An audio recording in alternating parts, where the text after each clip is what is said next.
Hey guys, good evening.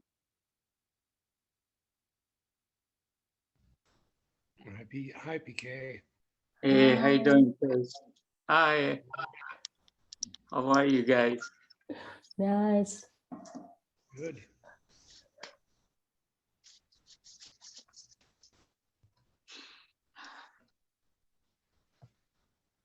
Hello, namaste everybody. How are you? Namaste, Deepa ji. Good morning, Deepa. Good morning, Ji. How are you, Ali Ji?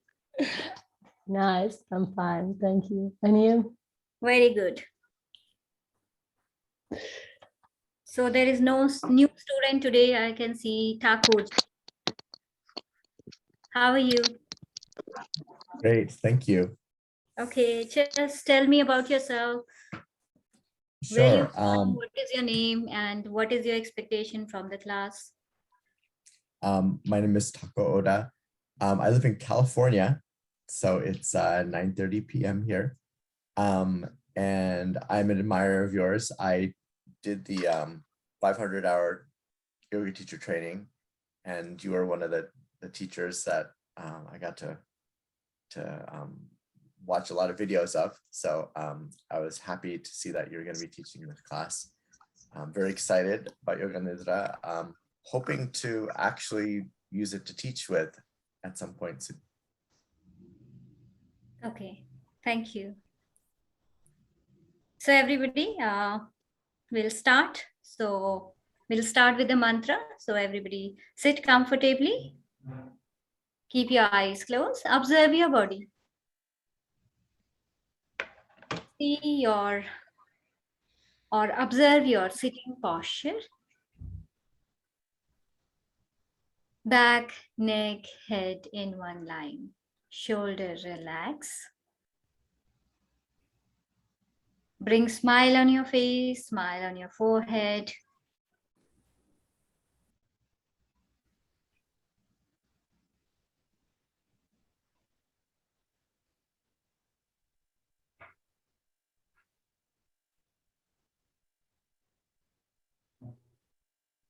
Prepare yourself for today's session.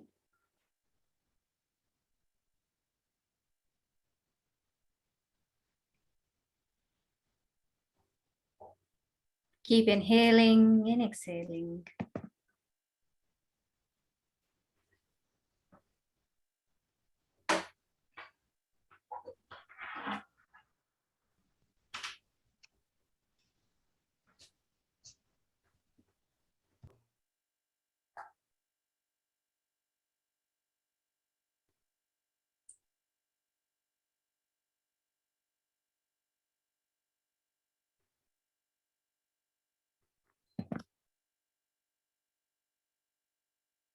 Join your palm together in front of your chest.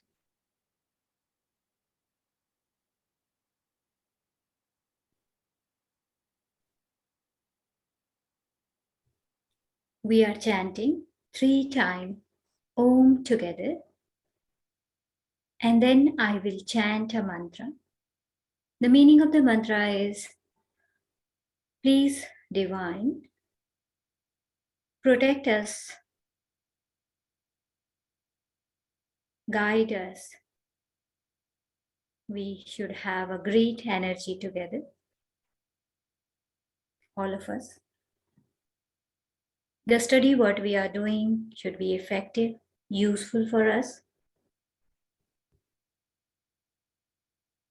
It's bring us to know ourselves.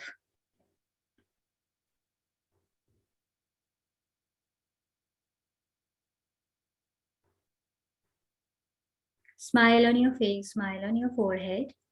Take a deep breath in.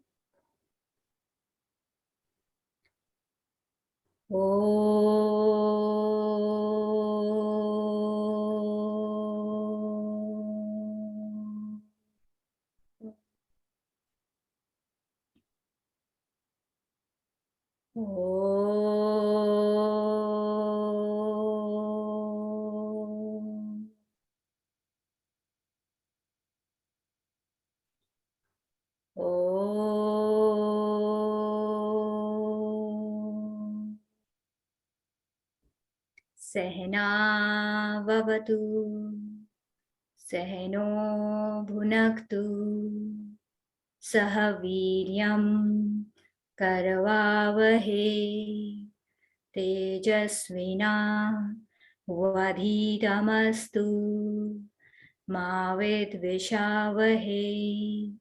Om Shanti Shanti Shanti.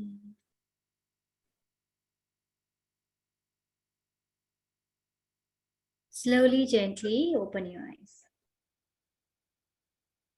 Namaste, everybody. So, do you have any question from our last class, yesterday's class? Anything you wanted to ask or anything you wanted to say or share? Anything? I think PKG had one question yesterday, Mahavrata, Yeah. right? Right, yes. Okay, so I'm just going back to that slide. Just give me 1 second.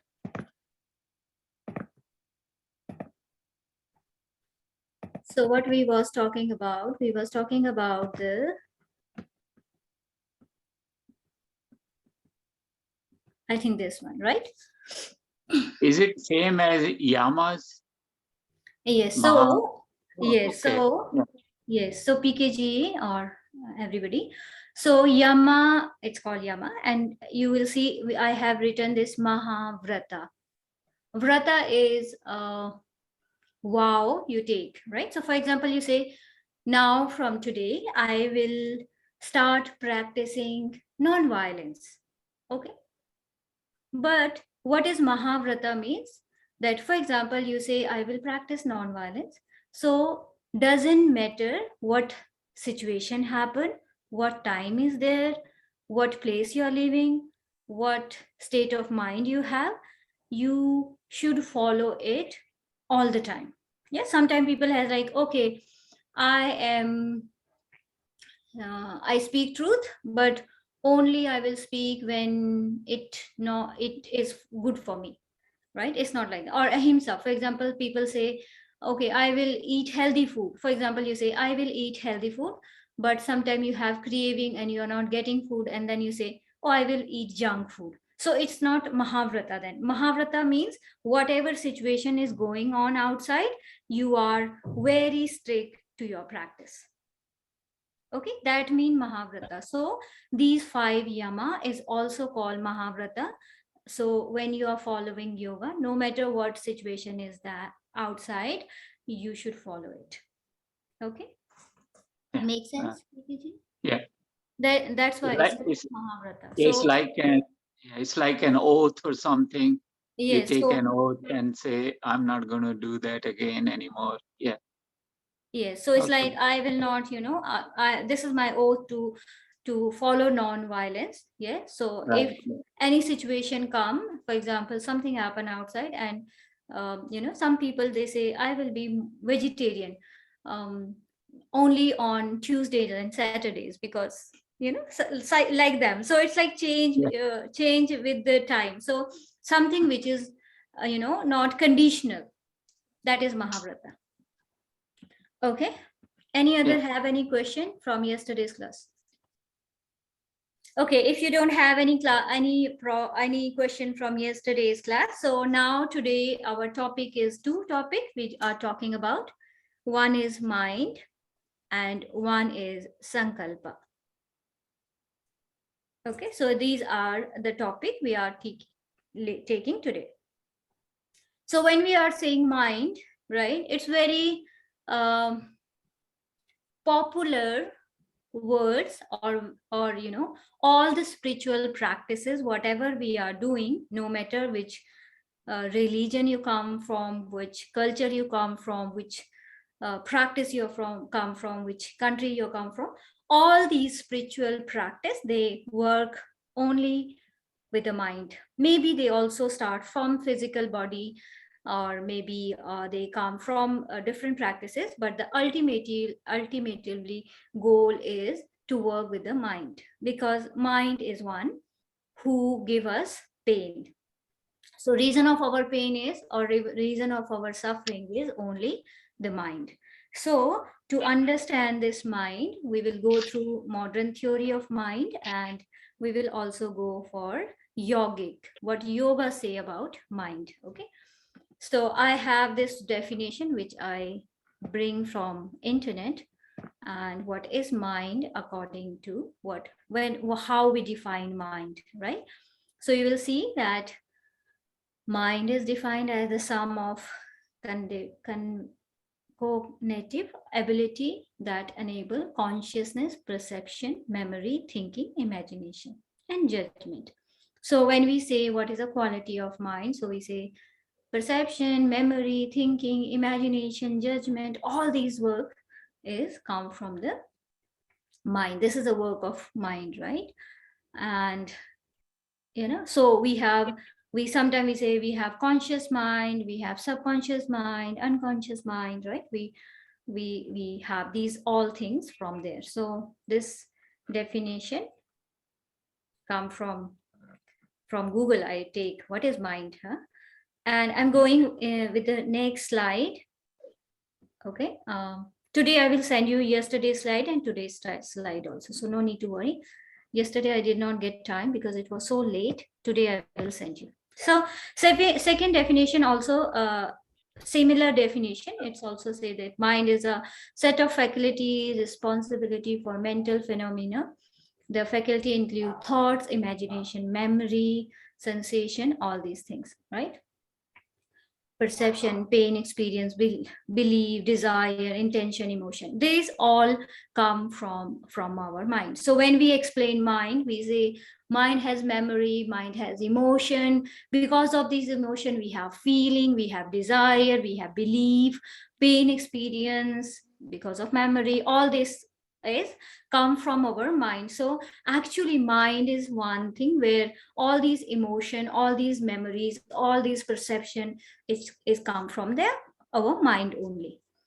So if we don't have mind, we will not have any problem. If we will not have mind, then we will maybe more peaceful, right?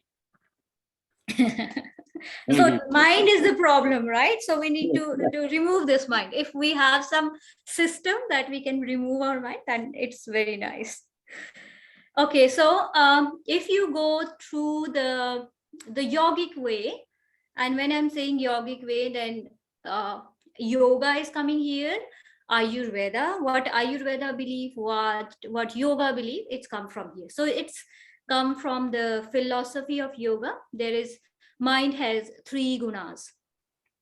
So if some of you remember that when we study this Prakriti and Purusha, okay, so we say there is a force called Prakriti. Prakriti is many, whatever is many-faced, whatever we see, whatever we hear, whatever we smell, whatever we taste, everything comes from Prakriti. Prakriti is everything what we have. So Prakriti has 3 gunas, 3 qualities. Gunas you can say like a quality, right?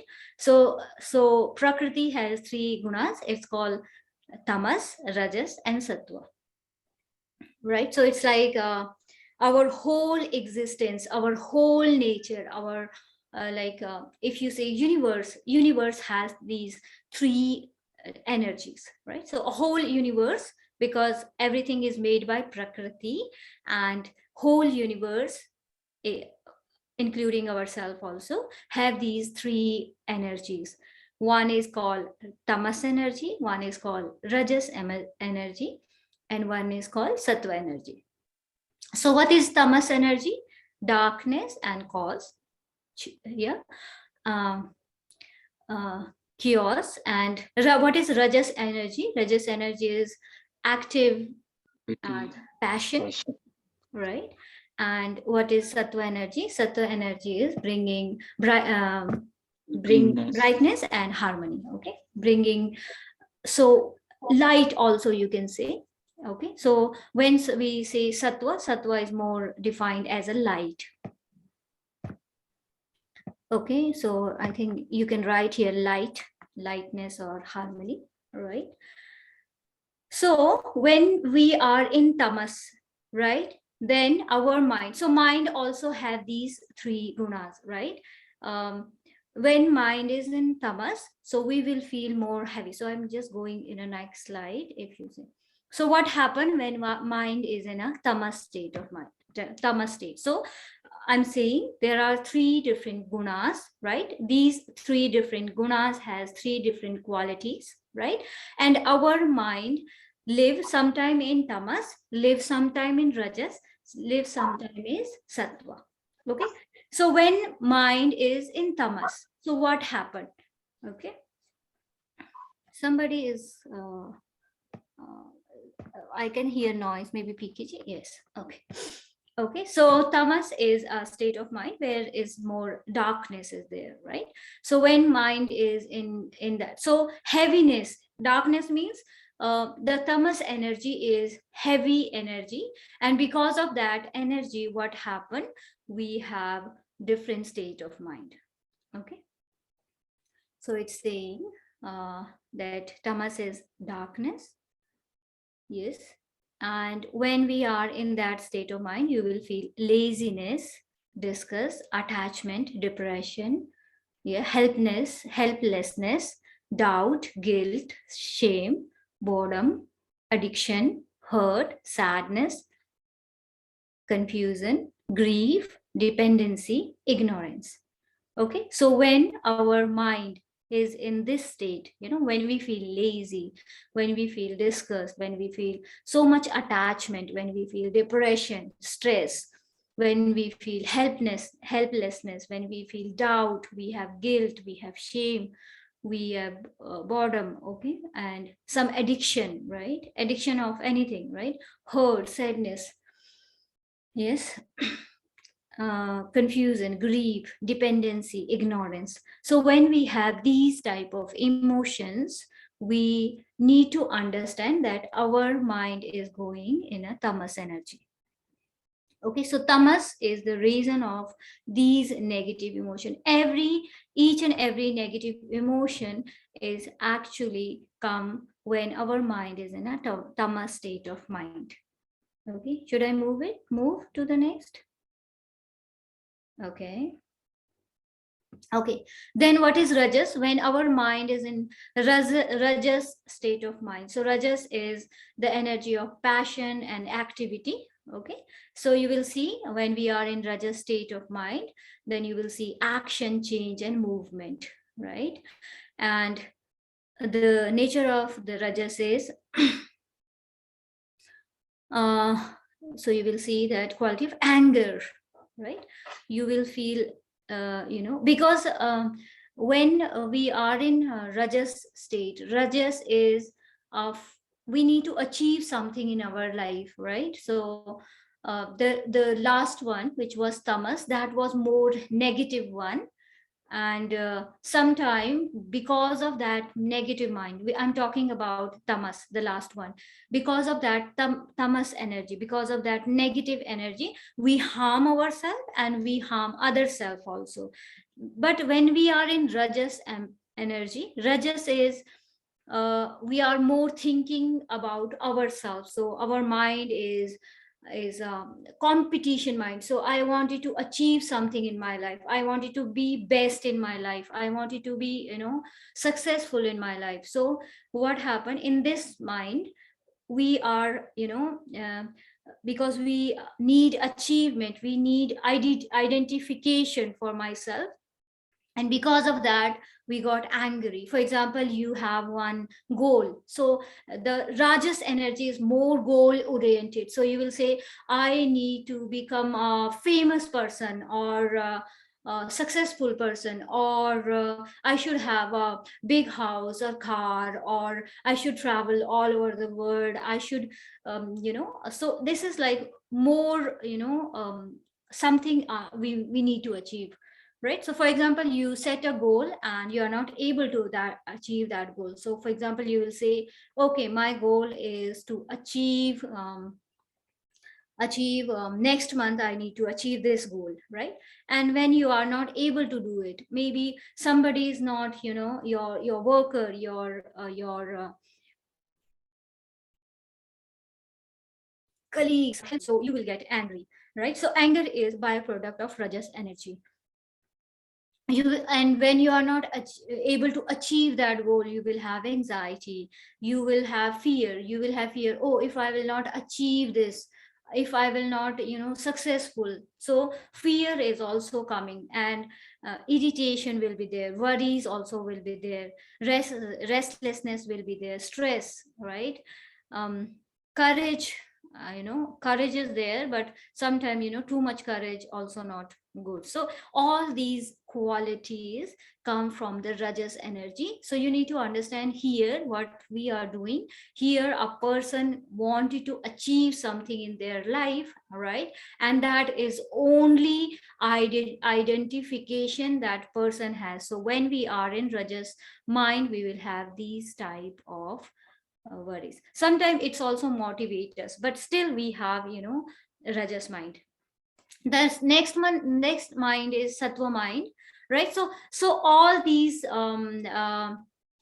state of mind has positive impact also in our mind and negative impact also in our mind. So we need to understand both of them. For example, if you see tamas energy, so maybe in the tamas energy your mind is going through all these things, but when you are super active, right, and you need to go down to, so maybe tamas maybe can useful to relax sometime.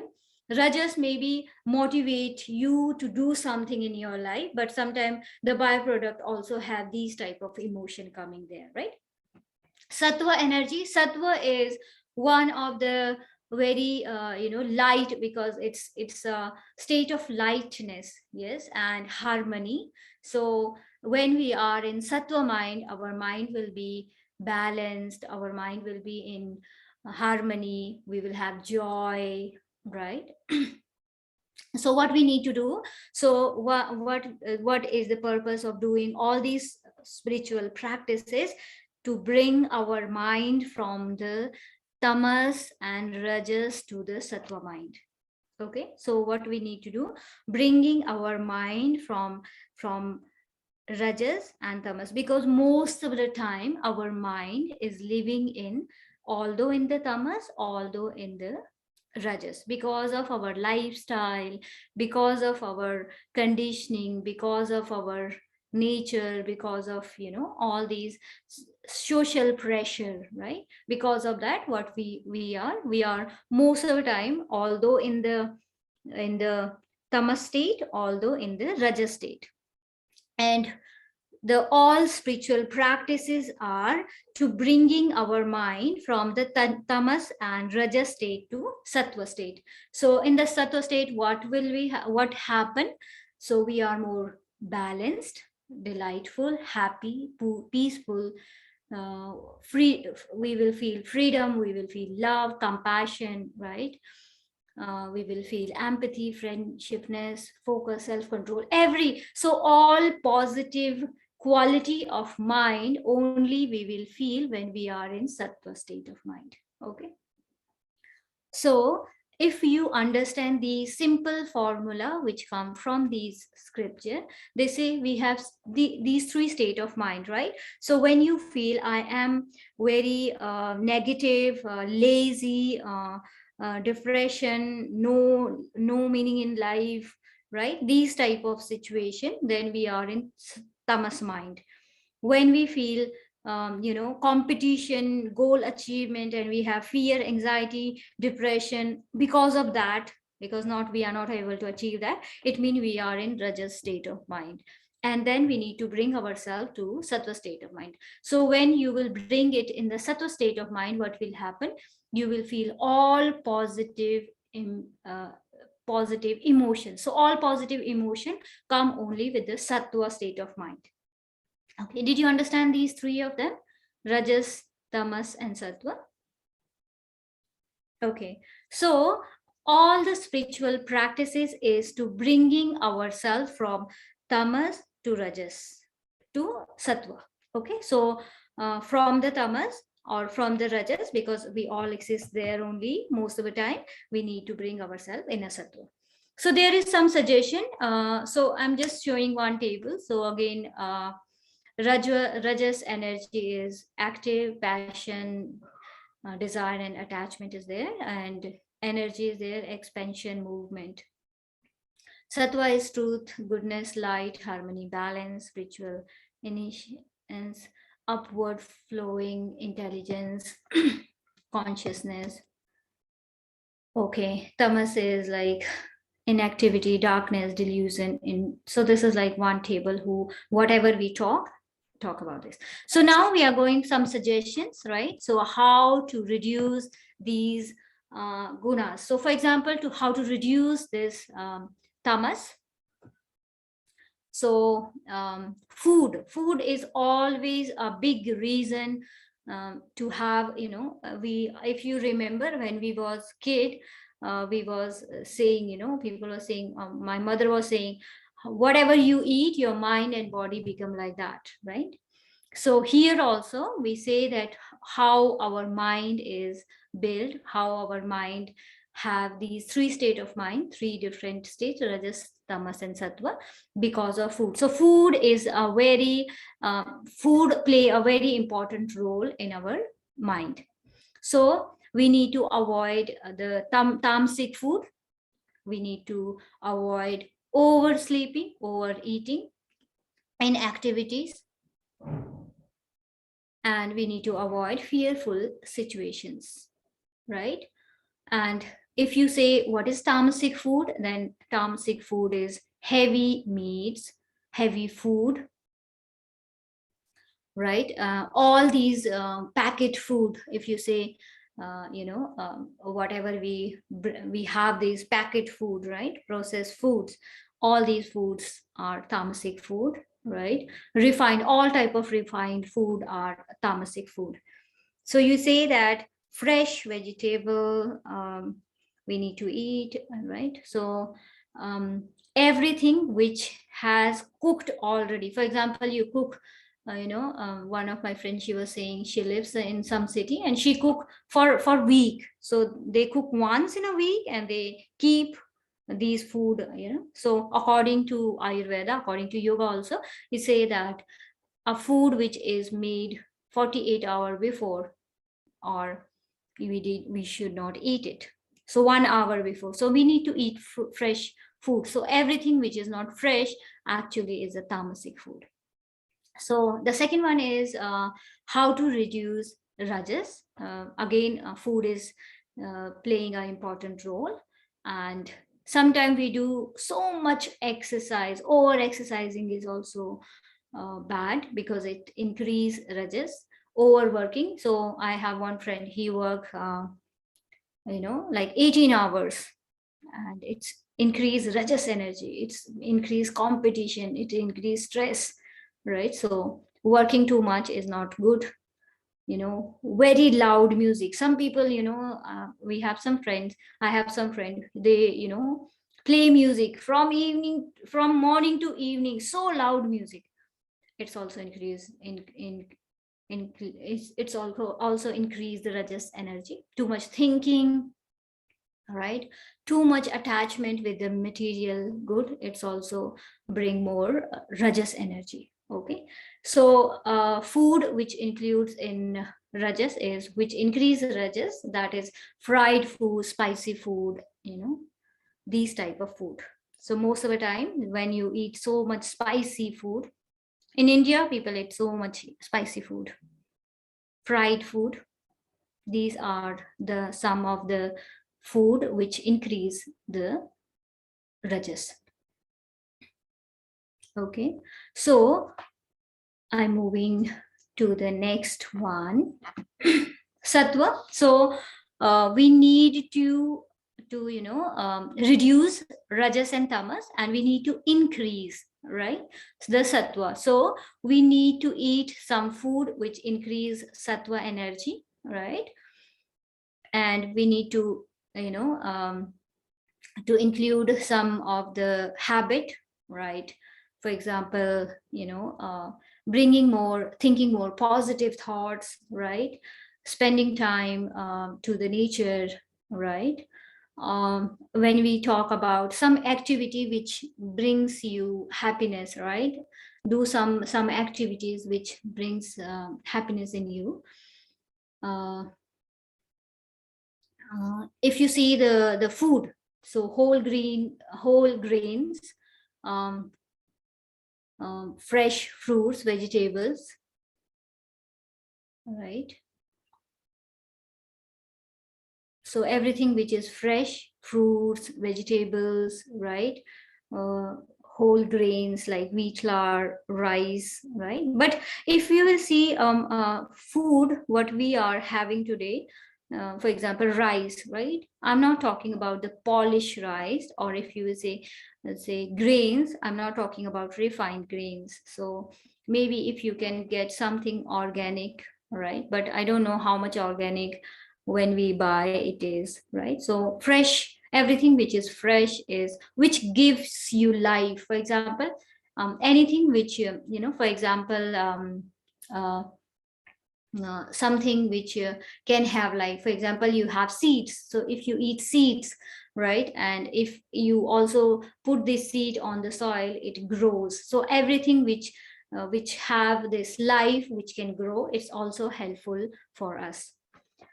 So these are the three different gunas or quality of mind. So our mind, so we need to understand. So when you feel some negative emotion, then you need to understand that there is something you need to change in your food and in your activity, right? When you feel rajas state of mind, you need to again think what food you are eating and what activity you are doing, and you need to bring your mind to the sattva state of mind. Okay, next before it's come from the, now we are talking about the mind, and now we are going towards the yoga, right? So before it was more into Ayurveda, which describe all these three different state of mind in Ayurveda, and then yoga also believe in these three different gunas, right? Now we are coming to the yoga. So you say that we have 5 state of mind. Okay, so this is like next topic of mind. So first we talk about what is mind, some definition of mind. Then we talked about the 3 gunas. 3 gunas which come from Ayurveda and yoga. And now we are talking about the 5 state of mind. Do you have any question till here?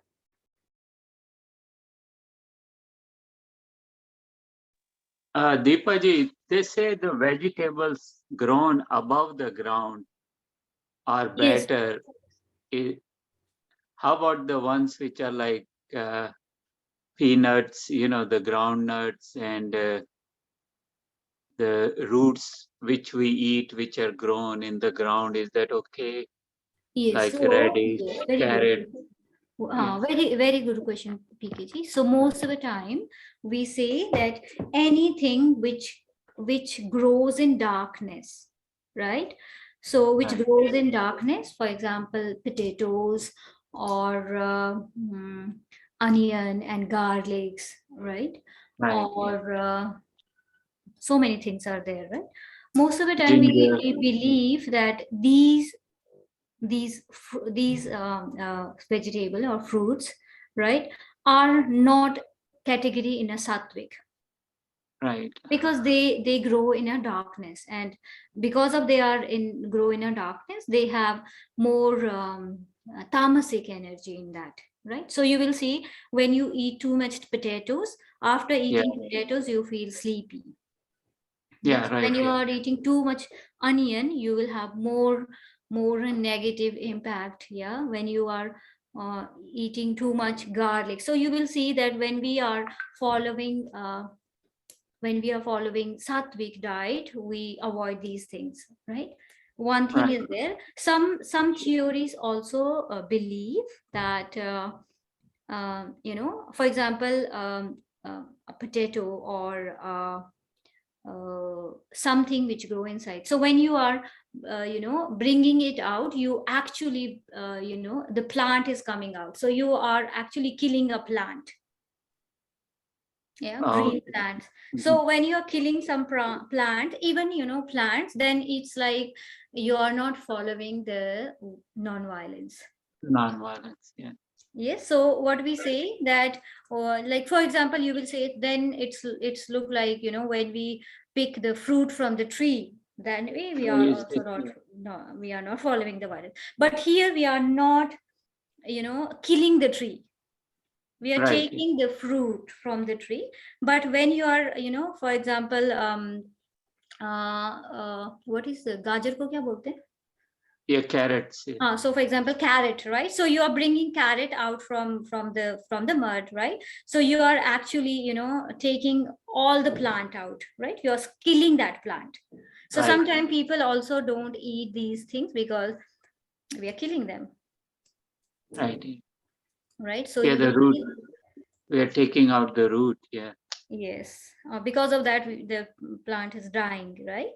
But sometimes, traditionally, I believe that when plant die itself, then they was bringing it out. That is, so some of the tradition they believe like that. Okay, so now I'm moving to this 5 state of mind. So in when we see our mind is not living in one state. So according to yoga, our mind move from these 5 state, right? So sometime our mind in a kshipta state, right? Sometime our mind is mudha state. Sometime our mind in vikshipta state. Sometime our mind is in ekagra state.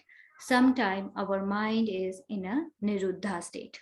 Okay, what are those states? So I'm going through one by one to explain these states. So kshipta state is a state where mind is not in one place, right? So mind is moving. So for example, sometime we go in a meditation class and our meditation teacher say, okay, sit comfortably.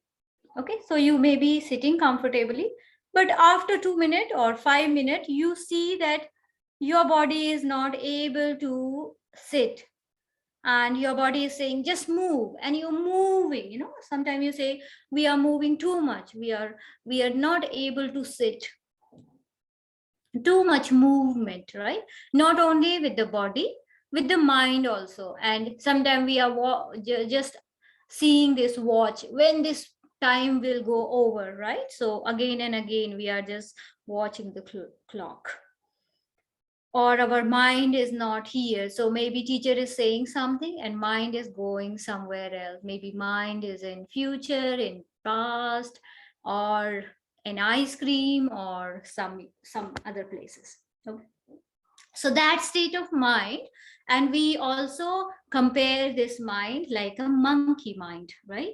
So when our mind is like a monkey mind, right? And so just think about a monkey. If somebody say just teach monkey, is not able to teach them, right? So sometimes our mind is a monkey mind. So what is a monkey mind? Why we have this state of mind? So this is a negative impact of rajas energy. So when you have too much rajas energy, yes, like in the past PPT, like past slide we was talking about. So when we have too much rajas energy, too much rajas energy will not, uh, we will not able to sit comfortably, right? Our mind will not focus. So when we are in kshipta state of mind, we are not able to learn something. Okay. Okay, for example, why we are bringing this here, because when you are doing yoga nidra, and maybe some of your student, or maybe you, when you're doing it, if we are in this state of mind, kshipta state of mind, monkey state of mind, then if you will tell them lay down in shavasana, yes, just focus on your breath. If there is this state of mind, kshipta state of mind, it's very difficult for those people to lay down and just think of your or just hear your voice. It's very difficult. Okay, so when somebody coming to you and you just check them that they are very restless, they are not able to sit, their mind is flicking here and there, your body is not restless, then what we need to do, we should not give them yoga nidra in that time, right? So what we need to do, we need to do some preparation, to start yoga nidra. So when you're starting yoga nidra and you see that Kshipta mind of there, then you need to do some preparationally practice before yoga nidra. Okay, that we will talk about in our coming classes, what we need to do. So we need to understand these 5 states, and you will see that these 5 states will helpful for our yoga nidra session. So Kshipta state of mind is not a correct state of mind for yoga nidra. When somebody come in a Kshipta state of mind to you, or maybe we are sometime in those Kshipta state of mind, then we need to do some preparationary practice. Okay, the next state is Mudha state. Mudha state is a state where our mind is very lazy, very lethargic, very sleepy, and sometimes we compare it like a donkey mind. Have you seen the donkey? Yeah. If you just teach donkey, it's also not, useful, right? So what is a donkey state of mind? When our mind is very dull, lazy, lethargic, all this state of mind. So why it happened? Why this state of mind is happened? Because of tamas energy, so much tamas energy. So when we have so much tamas energy, then Mudha state of mind arise in our mind. And then this state of mind come. So Mudha state of mind is also not a correct state of practicing yoga nidra. Why? When people is sleepy, lethargic, lazy, and you tell them just sleep, they will not even hear you one thing, they will just go in a sleep, and then maybe it's not useful, right? So when we are having this Mudha state of mind where you are very lazy, lethargic, student, if somebody is coming to you and they are in this state of mind, then also we need to do some preparationary practice before doing the yoga nidra. Okay, so these 2 state of mind we need to just check. Then the third state of mind is Vikshipta state of mind. So what is a Vikshipta state of mind? Vikshipta state of mind is like at least 50%, half of that.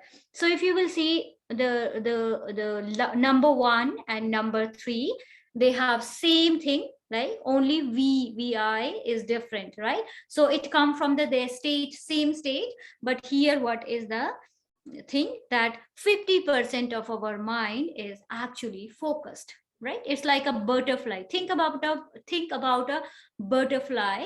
You will see that butterfly sometime in a flower and taking this whatever she takes or give, and then she's sitting there, and after that she's flying away, right? So it's like partially, or you can say 50% mind is focused on something. So here what is going on? Here mind is 50% in Rajas and 50% in Sattva. So Sattva is increasing here. So when we are in this state of mind, then we can start our practice, yoga nidra practice or yoga practice, right? So we make sure that when somebody come to your class, if they are in Kshipta state of mind or Mudha state of mind, then we need to bring them from these 2 states to Vikshipta state at least, so we can start our practice, because then our practice will be useful.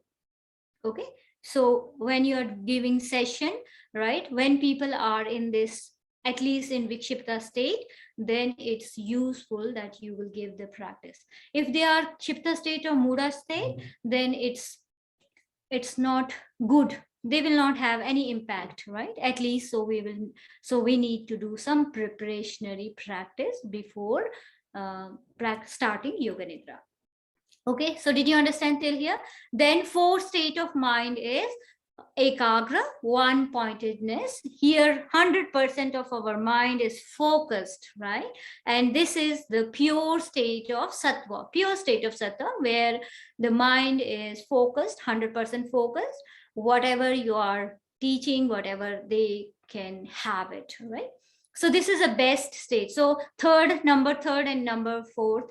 Number third, we can start. Number fourth, when we reach there, is the best time, best state.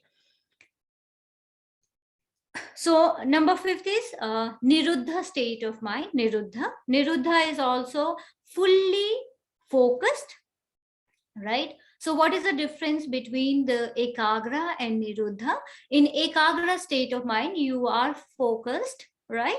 But still you have doubts. Maybe teacher is saying something and you feel, oh, maybe this is not like this, or maybe it's wrong, or I don't believe in it, right? Sometimes we have these type of question inside going on in our mind. That is a ekagra state, where you are focused, but it's not necessary that you got agree with the subject you are learning. So maybe you have some doubts. But when you are going to the niruddha state of mind, even you don't have any doubt. So if it's wrong, then you understand it. Yeah, it's wrong. When you think right, you understand. So fully you understand, you will not have any doubt about. Okay, so our mind always live in these 5 states. Yeah, sometimes we are in a kshipta state, right? We have too much monkey mind, like so much energy in our body, we are restless, we are not able to focus. Sometimes we are in a mudha state where mind is so lazy, lethargic. Sometimes we are in a vikshipta state where the partially our mind is focused. We are in a ekagra state of mind where you are focused and you know what you wanted to do, and niruddha state when you are focused, even you don't have any doubts. Okay, so these are the 5 states, and last 3 states are very good state to start yoga. Do you have any question till here? Do you understand this one? Okay, so now when you will have yoga nidra session and you become a teacher of that, and when you see these you need to check this state of mind with your student, and when you see that somebody is in a kshipta state or a mudha state, then you need to do some preparationary practice with them. Okay, and then these one we will learn in our coming classes. Okay, did you understand this? Okay, so now I am moving to the next one. Okay, so this is coming from the Yoga Sutra number 2, right? And this is a definition of yoga actually. So what is yoga? Why we are bringing this Yoga Sutra here? Because this sutra is talk about mind. Okay, so this is a sutra number 2 and chapter number 1, and it say what is yoga. So question is what is yoga, and this is the answer of the question. And what is that? Yoga is the control, and when you are actually hearing this word control, then it's not that controlling something, it's maybe to removing something, right? To regulating, to channelizing, to become a master on something, right? So this word niruddha, the last one, this niruddha means to remove something. So what is yoga? To remove. What we need to remove? Modification of mind. Okay, so what is yoga? To remove the modification of mind. Okay, so here the mind, you will see in this chitta, we are calling it chitta here. So what we need to talk about? So we need to understand what is chitta. Okay, so now to understand this chitta part, we need to understand the function of mind according to yoga. So now we are talking, now we are going according to yoga. Okay, so mind has so many functions, right? Even every scripture says so different function of mind, but basically we divide them in a 4-part. Okay, so according to yoga, we have these 4 main functions of mind. Functions of mind. And when we translate it in English, we will not actually get the exact word for the translation, right? So sometimes these word can be give you a different translation. For example, ego. When you say ego, you will say ego is something which maybe make you proud or make you, like self-proud or something like that. So I will tell you what does it mean. Because when we do translation in English, we will not get the same word for that, right?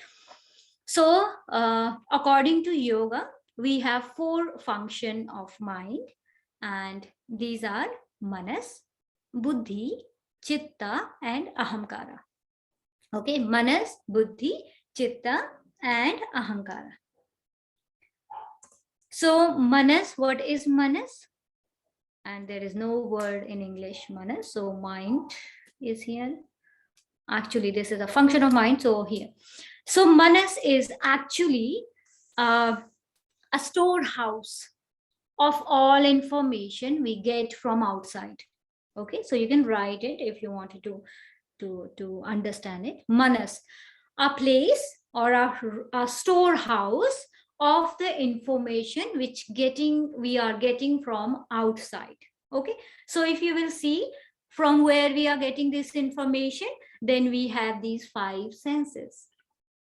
Okay, so this manas, this mind, is connected with these 5 senses, and it's also connected with mind itself, right? So 6 senses. What are those? Eyes, nose, ear, tongue, and skin.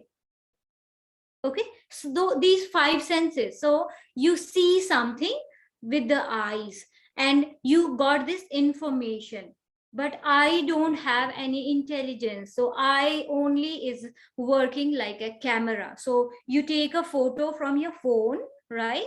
Phone has no, no sense of what is this. It's only a tool which give you a photograph, right? So you take a photo. So eyes are only that tool which only give you the information what eyes are seeing. So where this information is getting, where this information is going to the manas. Okay, so eyes is sending all the picture to the manas. Ear is sending all the sound to the manas. Tongue is sending all the taste, right? Feeling of taste on the to the manas, right? Skin is feeling something, and that information it's sending to the manas, right? Nose is smelling something. Nose doesn't know anything. What smell is this? It's sending this information to the manas. Okay, so manas is the place where all information get, right, stored. Sometimes you are just sitting here and thinking something. For example, you are thinking about a cake. Oh, I love that cake, and then you will see that you have some information about what you're thinking. Mind also thinking something. The information is getting back to the manas. Okay, so you're feeling, for example, you're thinking about that cake, and then now you're feeling something nice on your tongue, right? So the thought is also that the information get to the manas. So manas is the place where the all information from these 5 senses and from the mind get collected. Okay, so collection house. Did you understand the manas? Manas is the collection place or the storehouse where these all information come from these 5 senses and mind stored. So manas only stored all these things, and from the manas, it go back to the buddhi. Okay, what is buddhi? Buddhi is, you can say, intellect or intelligence, something. And buddhi has memories. right? Buddhi also have memories, logic, what is right and wrong, all these things happen there. So what happened? The buddhi will receive these all information from the manas, and buddhi will, from the past experience, from the past memories, it will tell you what is exactly. For example, there is a animal and your eyes is sending picture to this animal to the manas. Manas is sending to the buddhi, and buddhi from the past memory will bring all the information about that animal, and it say, oh, this is elephant. Okay, so this is elephant. So for example, buddhi will tell you this is elephant. So now you know that something which you can recognize. So buddhi has a power to recognize things, right? So recognition power come from the buddhi, recognition power. For example, there is a one animal and you never saw it before. For example, manas, the eyes will send information to the manas that I am seeing this animal, and like something, some picture, manas will send it to the buddhi, and buddhi will see, and there is no memory of this animal because you never saw this animal, never talk about this animal, never know about this animal before, right? But from your past experience, your buddhi will say, oh, it looked like cow. It's not a cow, but it looked like. So you will have this compare. So buddhi also have this power of comparing things. Okay, so for example, you see some man or woman and you never met it before, but still buddhi will say, oh, he looked like my friend, or he looks like some actor, right? Or you look like my dad, your feature are look like still like something. Yeah, so recognition, right? With the logic or with the intellect, right? So buddhi is basically recognizing thing, and buddhi is very sharp also sometimes. Okay, so after that the buddhi will send this information, whatever she has recognized, to the chitta. Okay, so what happened in chitta? Chitta you can describe as subconscious mind, right? Subconscious mind. Or so here what is going on, what is happening here? So for example, there was a picture, there is an animal, right? So manas has get information from the eye, manas sent to the buddhi, buddhi say this is elephant. So she recognized the elephant, buddhi recognized the elephant. Now the information will go to the chitta, and chitta will say you like this elephant or you don't like it. What is your experience? So past experience, it's also based on your past experience and your memory. So buddhi and chitta, they will talk about your past memory and buddhi, past memory and your experience. So chitta will tell you, I like it or I don't like it. Okay, so here what chitta, what is the role of chitta? Chitta will tell, oh, how do I feel when I think about it, I see about it, I hear about it, I smell about it, I talk about it. So how my body is feeling. So there is only two emotion in the chitta. One is good, which you like, and one is bad, which you don't like, right? So two emotions are there, good and bad, or like or dislike.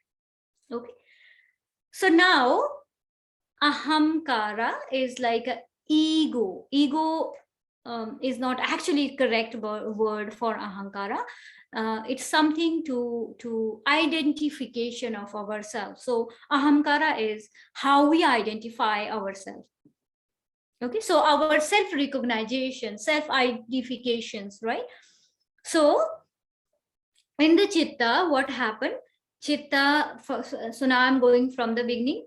Eyes, the sense has seen this animal, send the information to the manas, manas sent to buddhi, buddhi said, this is elephant.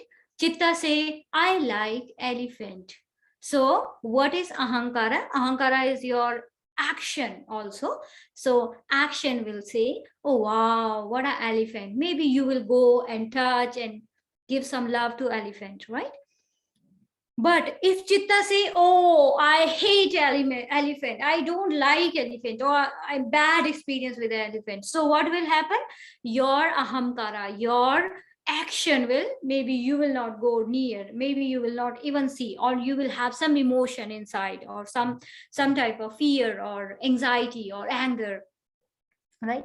So after the chitta, whatever happened in the chitta, the action of ourself, the identification of ourself, ahamkara will play the role on that. Okay, so we get information from the manas. Manas is connected with the five senses. So storehouse, manas has sent this to buddhi. Buddhi will recognize it. After recognizing that, chitta will tell you, is it good? I feel good, or I feel bad about it. And then our action. So all our action is based on our experience of chitta. How chitta say about the thing, is it good or bad? According to that, our behavior. So all our behavior is actually happened because of chitta. Okay, so if you see, according to yoga, getting information is not a bad thing, right? Having recognized thing is not a bad thing, right? Feeling about good and bad is the reason of our behavior, our ahankara. So if we can change something in our chitta, because there is the thing, and all our behavior, all our identification come out from chitta only. So if we can work with the chitta, then we can change everything in our mind, in our behavior, in our life. Okay, so I'm going back to this slide where we was talking about the sutra number 2, and we was talking about yoga se chitta vritti nirodha, and we was talking about chitta, mind. This we specifically we need to work with this state of mind, chitta state of mind. And here when we talk about chitta is something which always talk about bad and good. For example, a very easy example to understand. For example, we all of we know that smoking is bad. Okay, from our school, from our teachers, from our parents, from TVs, from even, if you have this packet of smoke cigarette, it also say it's dangerous, cancerous, right? All these things. But still we smoke. I don't know, some of us, maybe still people smoke. Okay, although our mind is knowing that smoking is not good for our health, then why we smoke? Because the conscious mind, the above mind, we can say like the upper mind, understand everything, what is wrong, what is right, what is wrong. But this chitta, right, which we are saying, that inner mind, right, the antakaran, we call it antakaran also, the inner mind, right? Inner mind don't understand these logic, right? Because the upper mind and the inner mind are far away. So we all, whatever we teach only this upper mind.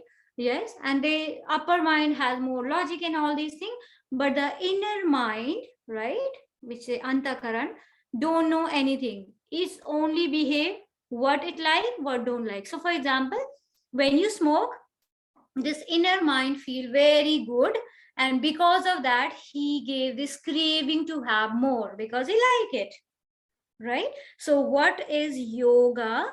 Yoga is working with that inner mind, and yoga nidra is the easiest way to work with that inner mind, right? So what happened? Upper mind, whatever information we are giving to that upper mind, it's far away to that inner mind, right? And we are not able to reach that inner mind because we don't know how to reach there. But in yoga nidra, what happened?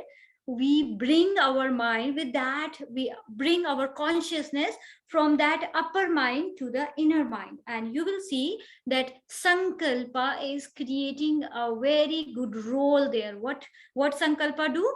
From that outer mind, we bring that information, whatever change we need in our mind, to bring it that inner mind.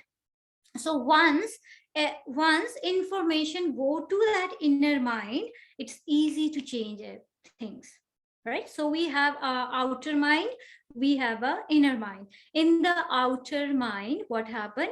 In the outer mind, we have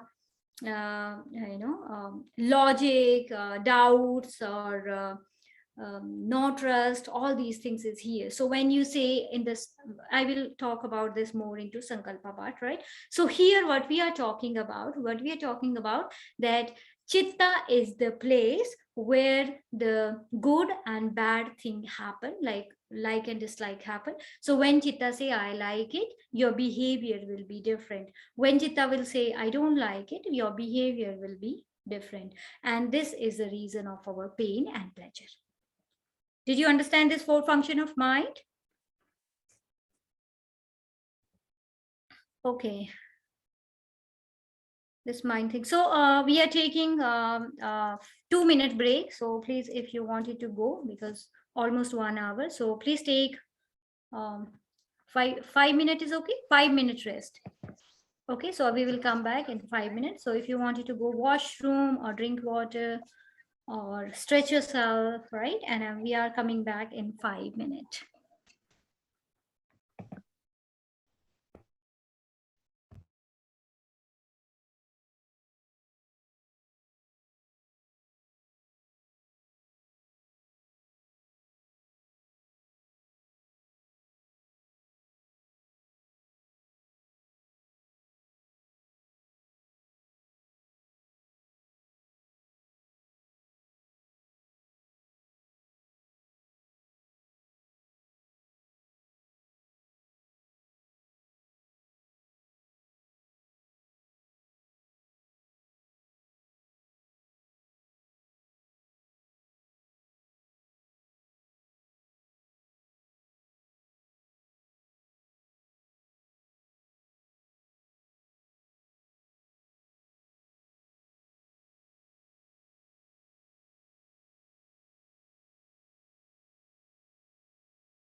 Okay, everybody is there.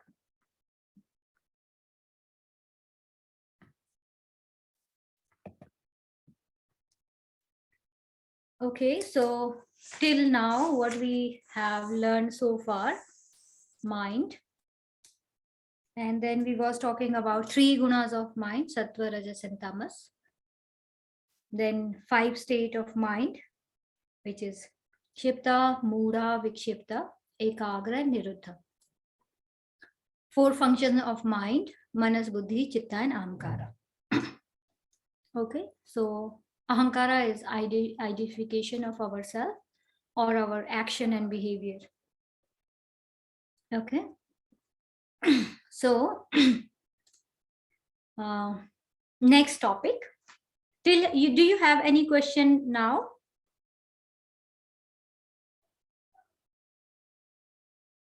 Anything which feel confused?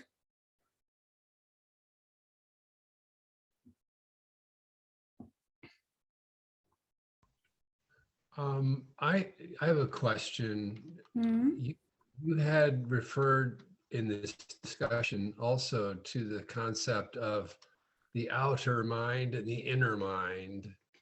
And is that yet one other dimension to this multi-dimensional model of the mind? Because it's a little confusing because there's all these different aspects. We have the tamas and rajas and the sattva, and the Ayurveda kind of interpretation of that. And we have these 5 states of the mind. And then we have these 4 functions of the mind. And then we have the inner mind and the outer mind. And Very good question. Very good, very confusing, because that's why I stopped also, because the next one is also a bit confusing. That is also come from the mind only. Okay, so that's why I stopped inner mind and outer mind, because this I will tell you when we will go to the Sankalpa part. Okay, so take this inner and outer mind to there, park it there. Okay, so now the first thing was a quality of our mind. Quality is what? Maybe we need to check our mind. So maybe I'm sitting here and I need to check of my mind. So for example, I will check. Oh, I feel this is not for the movement. It's for example, some days are very light, playful, happy, right? Harmony, maybe for no reason, right? So those days, maybe you are in a sattvic state of mind where you don't have any worries. Your mind is peaceful. You are happy, and maybe situation outside is maybe bad or good. That time your mind is in a sattva state. Sometimes we are in a competitive state of mind. Maybe there is no situation outside, or maybe there is a situation outside, but you have this goal-oriented mind. Oh, I need this. I need to show the world that I am the one. I need to be popular. I need to be the best yoga teacher, right? So when your state of mind is that, like when your mind is like that competitive types, and because of that you are having fear, anger, all these things, it means our mind is in a the quality of mind is this time is a rajas quality of mind. Sometimes you have so much to do, but you are demotivated. You're not motivated from inner. You feel, oh, why I need to do, but you have jealousy when people are doing something good inside. So you're not doing anything good. Even when people are doing, you are even not appreciating that, and maybe you are doing something to bring them out down, right? Negativity. So these are the 3 different qualities of our mind. Qualities means when peaceful, darkness, and in the middle. Okay, so that is a guna. That is sattva, rajas, and tamas. Okay, that was the first category we was talking about. And the second one, when we was talking about the 5 state of mind, right? These 5 state of mind come from these gunas only, right? So when we have super high rajas quality in a negative way, so I said that gunas, which is sattva, rajas, and tamas, can have positive impact in our life, can be have negative impact of our life. But sattva don't have any negative impact in our life. So only two things, tamas and rajas, can be have positive and negative impact in our life. So when rajas go negative, right, then the first state of mind, kshipta state of mind, come. What is kshipta state? When the too much rajas is there in our body, too much rajas, right? So we are not able to focus even, right? Positive rajas can be good. Positive rajas will motivate to do work, but negative rajas will make you restless, make you more active physically, mentally, which is not good for us. Okay, so these gunas actually is the reason of three state of mind, right? The second state of mind is the mudha state, where the tamas is super high. Tamas is going so super high. There's a negative impact of on our mind. We got lazy, lethargic, sleepy, right? Whatever is teacher is telling, we are not able to understand. So tamas is going higher in the mudha state. Okay, what is vikshipta state? In the vikshipta state, rajas and sattva. So sattva is coming up now, little bit up. So rajas is there and sattva. So this is a combination of these two quality, which is a vikshipta mind. And then ekagra mind is, now rajas is so high. So when I'm saying, for example, in the first one, I say rajas is so high. So it doesn't mean they will not have tamas and sattva. It will be have tamas and sattva, but they are in hiding position, right? Sometimes we have darkness in our room, but you put light on. So it doesn't mean that darkness is not there. When you put light on, darkness may be there. Maybe this is not a good example. So rajas and so these three gunas is always in your mind, but one is going higher, other two is going lower. So when rajas go higher, the kshipta state of mind is there. When tamas go higher, other two go lower, mudha state is there. When the rajas and sattva is like same and tamas is lower, then it's a vikshipta state of mind. When sattva go higher, but still rajas and tamas is there, that is ekagra state of mind. And when you are a niruddha state of mind, then this sattva is taking control of all things. So when you reach once in that state of mind, then mind will understand everything, because sattva is light which gives you. So these three gunas are reason of 5 state of mind. Make sense, Christy? Okay, so they are interconnected. Did you understand this interconnection between those three and these 5? Okay, now the function of mind is very different and totally different than this. This is like function, and this is a qualities. Okay,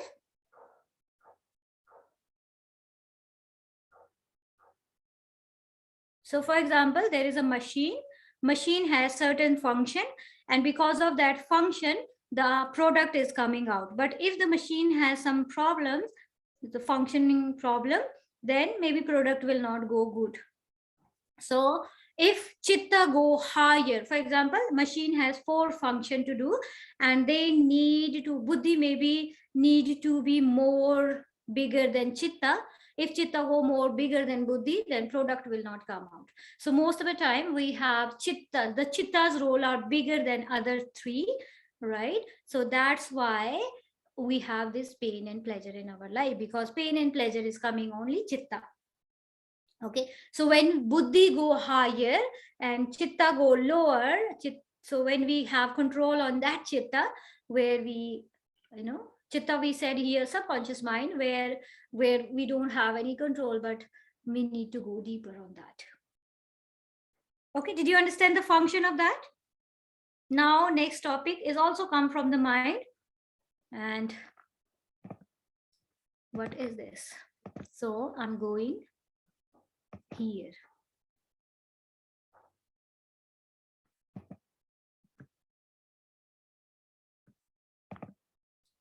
Okay, so till here, did you understand? And next one.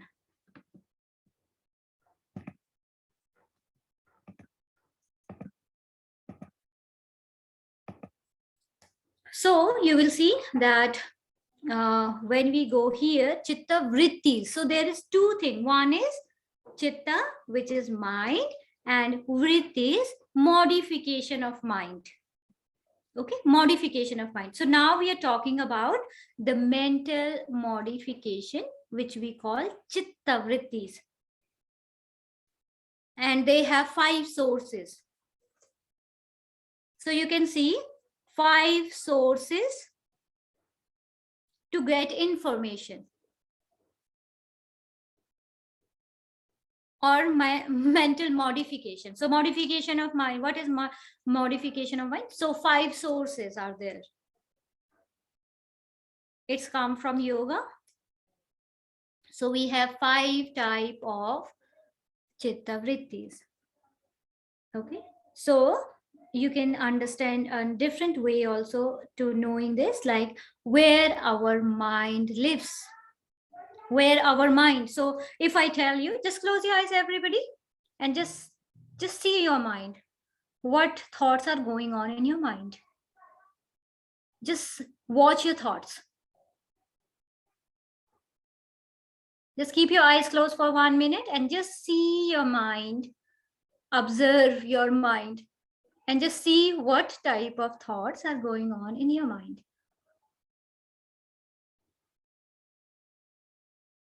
For 1 minute.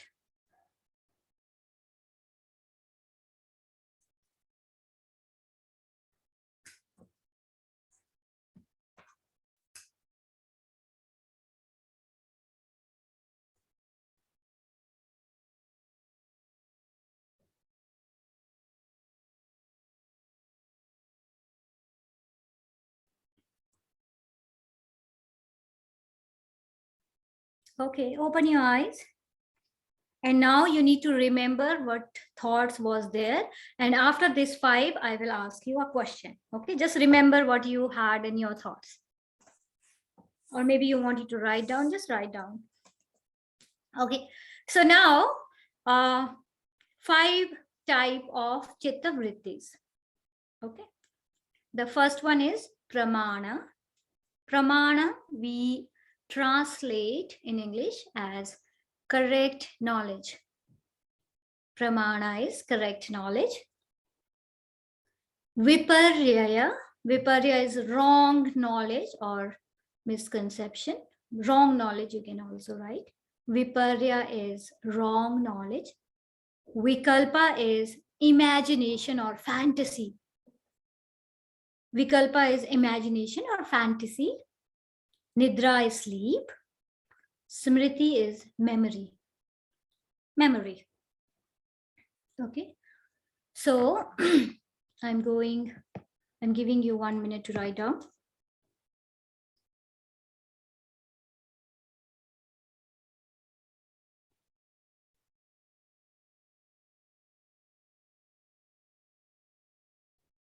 Okay. So I'm going one by one again. Okay. Pramana means correct knowledge. There are 3 sources of correct knowledge. 3 sources of correct knowledge. One is pratyaksha, which we translate as perception, something happening in front of us. Pratyaksha, anything which happened in front of us. For example, you can see it, maybe you can hear it, you can smell it, you can taste it, or you can see it. Okay, 5 senses. So using of your 5 senses and something happened in front of you and you are it's happened in front of you. So for example, in the morning, in front of your window, you saw an elephant. And then you tell this to your wife after some hour when she came back from somewhere, and you say, I saw elephant in front of my window, and maybe she don't believe in you, and she say, oh, it's not possible, you're lying, or you're doing something, you are just making it, right? But that is your own experience. If people believe it or not, right, it will not give any impact on your perception, because you have seen it, you have experienced it. So if people believe or if they don't believe, it's your truth. So the first one, pratyaksha, means something which happened in front of your eyes, or you hear it with your ear in front when it was going on, or maybe you taste. So for example, you say, I eat a type of food which was so delicious, and you try to describe that taste. But if you will try to describe that taste in front of me, I will not able to understand that. But that is your experience, right? So something which happens and we experience through our five senses, it's a one type of correct knowledge, your experience. Okay. Second is something you guess.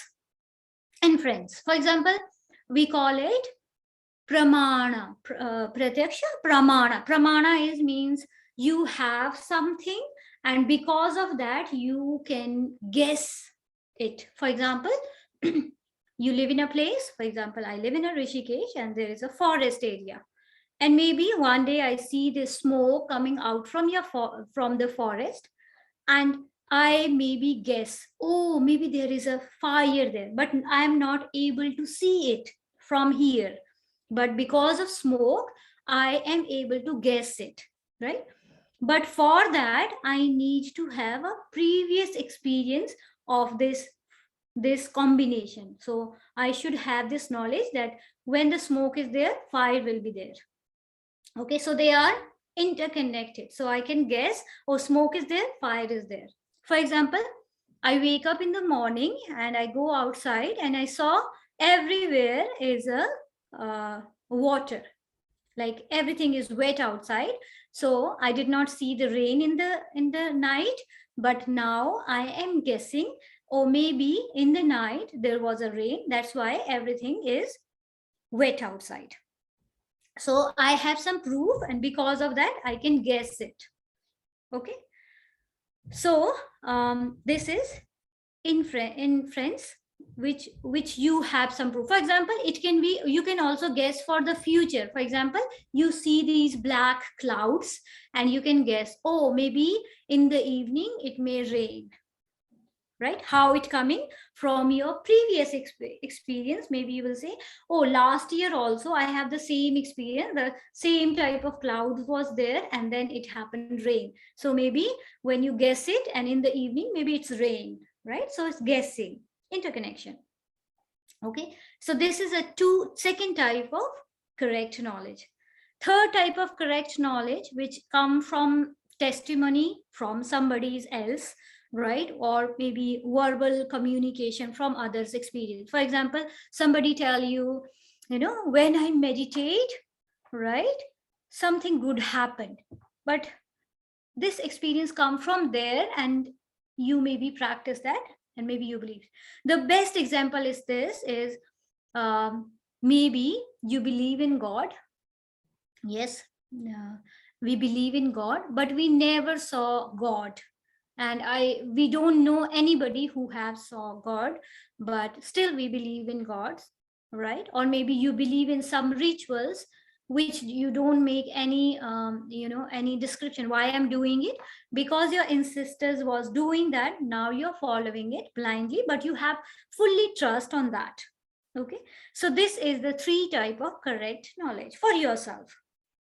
Okay, so there are correct knowledge, and the sources of these correct knowledge come from your perception, your interference or guessing, or testimony. Okay, so this is a correct knowledge. Okay, then second type of knowledge or second type of vritti is viparyaya. Viparyaya means wrong knowledge or misconception. So in the Viparya, what happened? You see something and you understand something else. So the source of energy, source of information is something else, and the result is something else. For example, you come in your room and there is a rope and it's a little bit dark, and when you see this rope and you understand, oh, this is a snake. Okay, so there is something on your floor which is look like maybe that is rope, but you came in that place and you say, oh, maybe snake, and you run away. So misconception. Or sometimes people say something to you, people are telling your story, their story, and they say, oh, I did this, and now you're understanding something else. Most of the time it's happened. Sometimes we say something else and people understand differently things. So misunderstanding. Maybe you're walking in the dark and there is a tree, and now you're feeling this is a ghost, right? So, but for the wrong knowledge, you have to have some something there, some object should be there, right? So you will see there are, this look like similar to the pramana, the before we was guessing like rain and smoke. Here, when we was talking about smoke and fire or rain and wet outside, the information was very correct. Here, there is snake, but there is rope, but we are understanding it snake. It's a wrong information. Okay, so some objective is there, but we are misconceptioning that, and we are having wrong knowledge of because of that. Okay, for example, you practice asana and you got pain because of muscle pain. You are never practiced before. Maybe first time when you practice, you will get pain. But if you start telling, oh, yoga give pain, then it's maybe wrong information. Okay. So did you understand the first one? Correct knowledge and wrong information. Then the third one is imagination. Vikalpa. Vikalpa means something, the objective is not there. In the first one, the objectives were there. The second one, the objective was there, right? Some objective or some subject was there. And because of that subject, we was telling the information. But in the third one, there is no subject, right?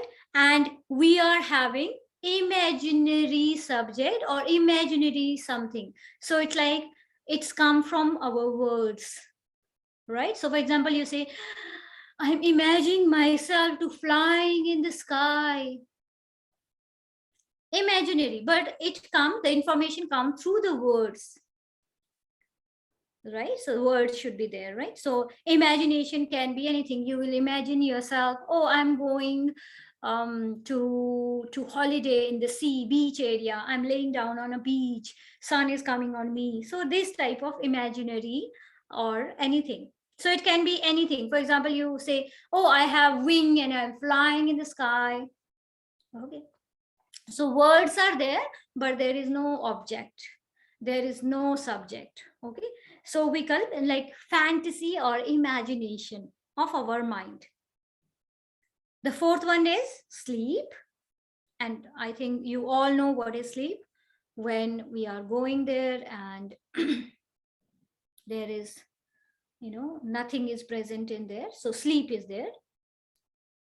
And then we have memory. Memory is in our mind, we have so much memories of our past experience. And sometimes we are sitting and doing nothing and thinking about our memory. So you will say, when I was 10-year-old, this happened to me. Oh, when I was in my college, it happened to me. When I was with my lover, it happened to me. When I was on holiday, it happened to me. All these things. That is smriti, memory. Each of this, pramana, viparya, vikalpa, nidra, they also turn in the memory. For example, you see elephant now, and after a few seconds, it become your memory. So now you will see, I saw an elephant. So you're not seeing it in the present, but that going back to your memory. And because of that memory, you can visualize it or you can think about it. Okay, so there are 5 different places where mind live, where the mind live, and all the information to the mind, it come from these 5 places only. So I'm saying 2 things. One thing is our mind always live out of these 5, one of them, or maybe mixture of them. So our mind always live in these 5 position, 5 places, and all the vrittis, modification of mind, come from these 5 places only. There is no 6th place. Okay, so now we say, you know, sometimes we say like our mind is although in the future, although in the present, although in the past. Okay, so we say that mind lives in the past, mind live in a present, and mind live in a future. 3 things. So these 5 places we can divide is like that. So when mind is in a present, okay, so when mind is in a present, where we are in pramana and viparya. The first two places happened in the present. So when we are in present, we can have right knowledge about the thing, what is going on around us, or we can have a wrong information about that, wrong knowledge. So when we live in a present, 2 things happen. Although we have a right information which help us, or we have a wrong information which don't help us. Okay, so present movement we will have in always in pramana and viparya. When we are in the future, it means we are in a vikalpa, imaginary, because future is something which we imagine. Even you're imagining after 1 hour, you will say, after 1 hour, I will eat my food.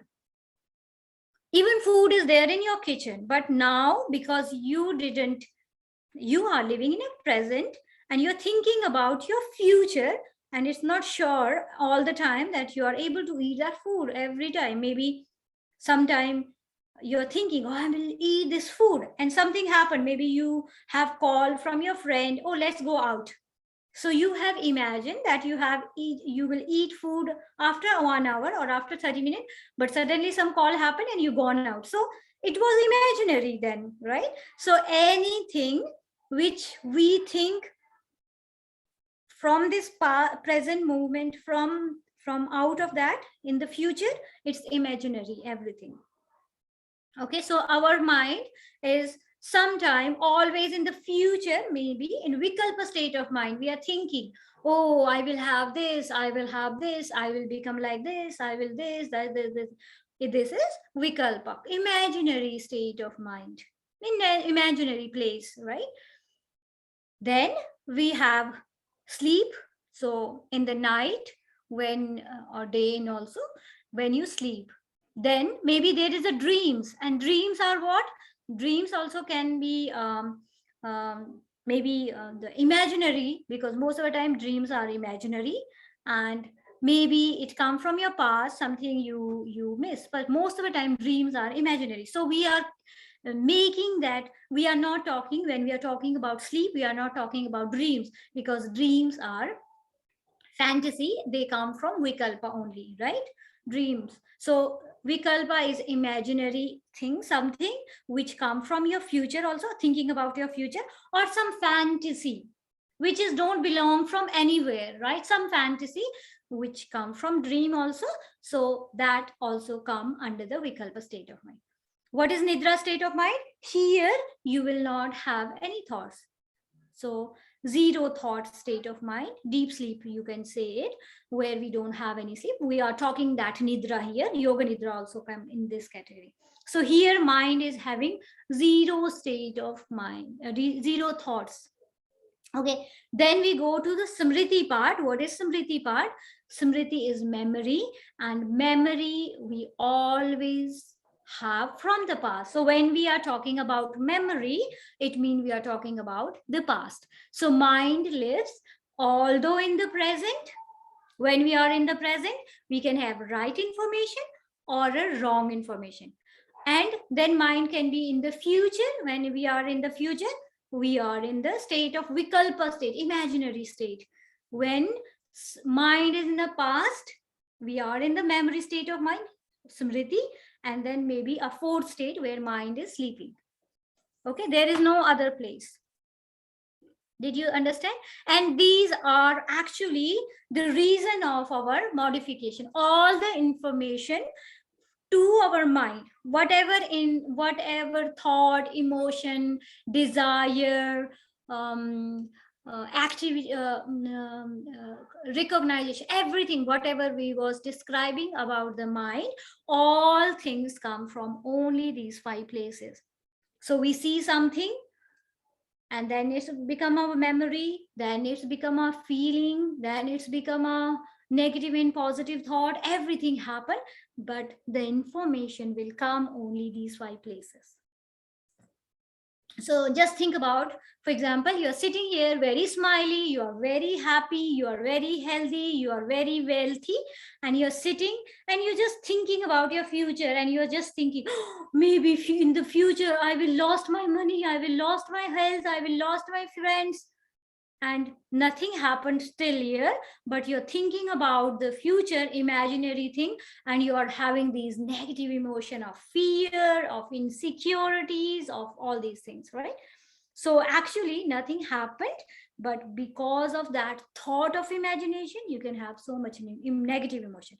Or you can imagine yourself with the positive thing. Oh, I will become like a great yoga teacher, I will be happy, and then the positive thoughts will come there. So all emotion, all feelings will come after when we have these thoughts. After that, we will have all its feelings. Okay, did you understand this one? If you write some question, I am not able to see, because when I'm sharing this, I'm not able to read the chat. Okay, so if you have any question and you're writing, please, you need to tell me also.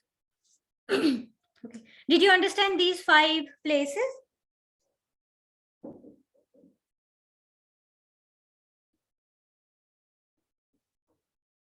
Anything you feel, any confusion here? Okay, no, then I'm moving to the next one. And next one is come from the modern theory of mind.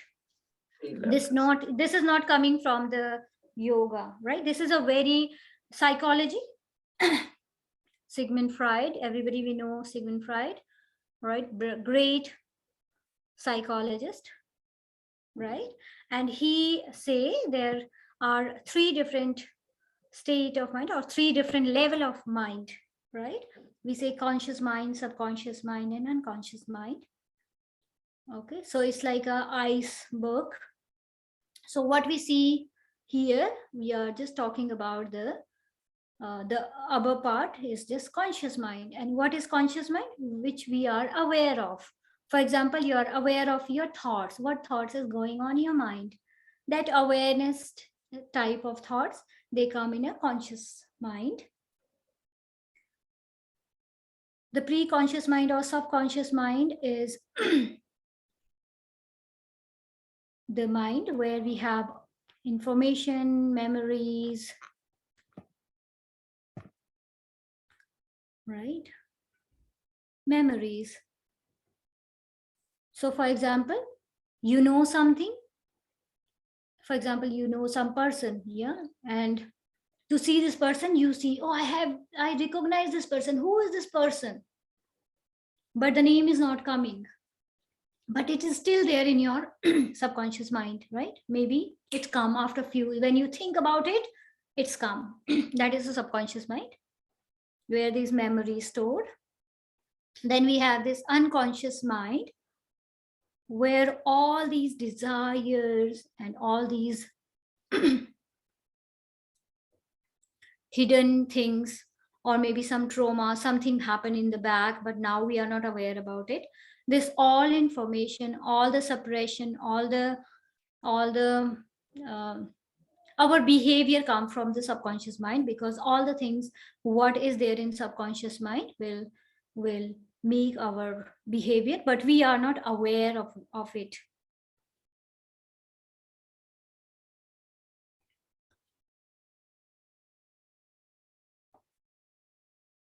So maybe sometime in the dream, we will have these, so sometime we have some dreams, and these dream can actually identify those subconscious thoughts of our mind. So there are some people who read dreams who will tell, okay, this dream means this. So our all personality come made by the subconscious mind. So when we was talking about, now I'm coming back to the topic, Krishji.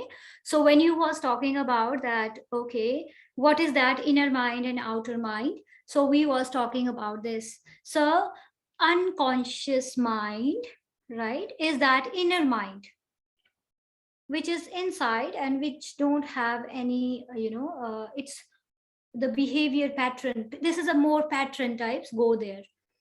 And upper mind is that conscious mind or subconscious part of subconscious mind, right? So that is so conscious mind can be that outer mind, and unconscious mind that can be that inner mind, what I was talking about. And subconscious mind is the place where these both are connected. Okay, so when I was talking that outer mind, we are talking about that conscious mind. When we are talking about that inner mind, that is subconscious mind, and the unconscious mind, and subconscious mind is the door for going to the conscious to subconscious mind. Okay, so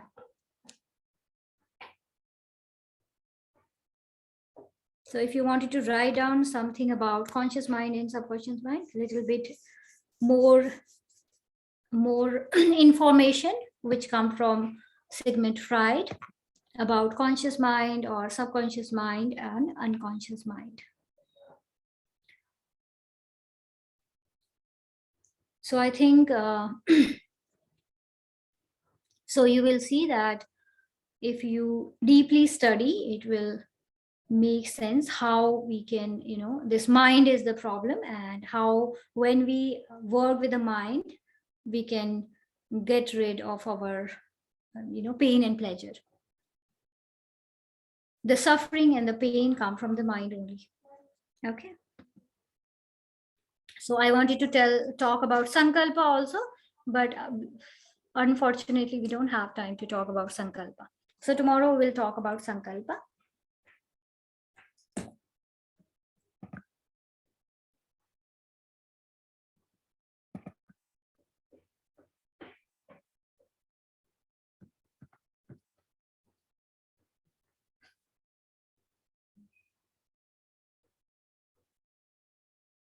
So when we talking about this yoga nidra is bringing ourselves to that unconscious mind or subconscious and unconscious mind, bringing our consciousness to that state of mind.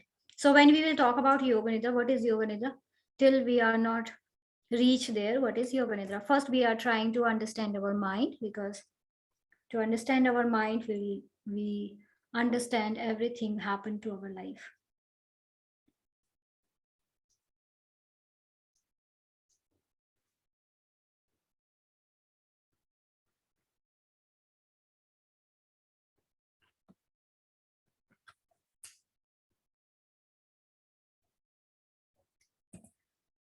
Okay, any question you wanted to ask, any of you?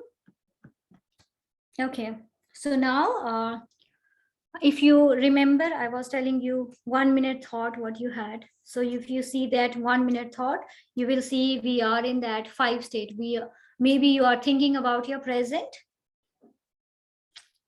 and maybe when you are in present, you will think, oh, this is right or wrong, or maybe you are in the future, fantasy or imagination.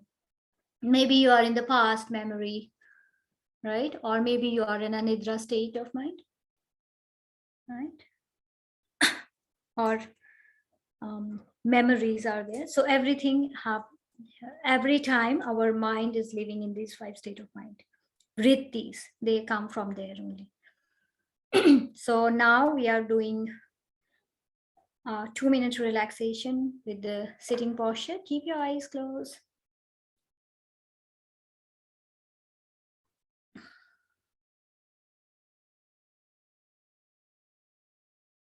Just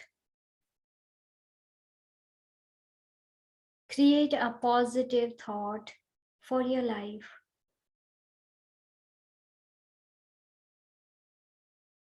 Say something good about yourself.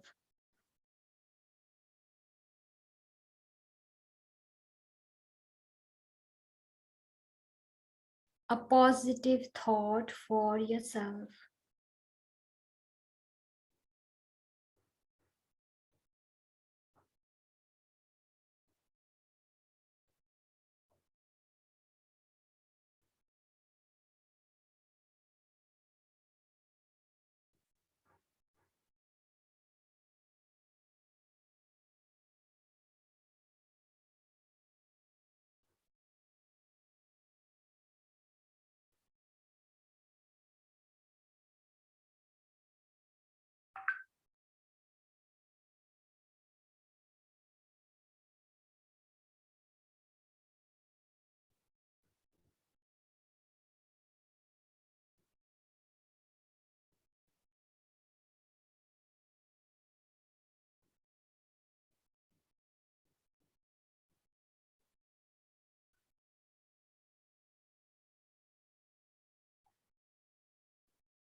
Repeat this thought 3 times mentally, with the feeling, with the awareness.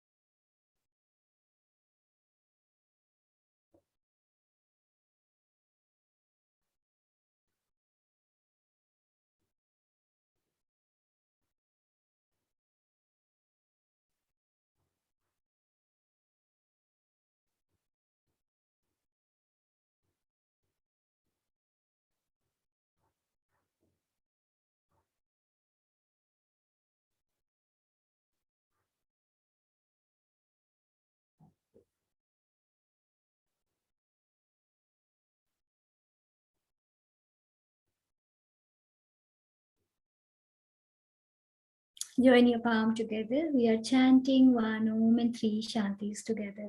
Smile on your face. Take a deep breath in. Om.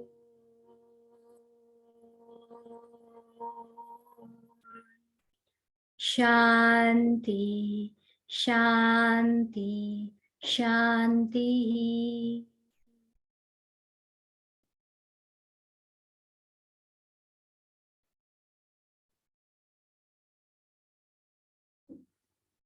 Slowly, gently open your eyes.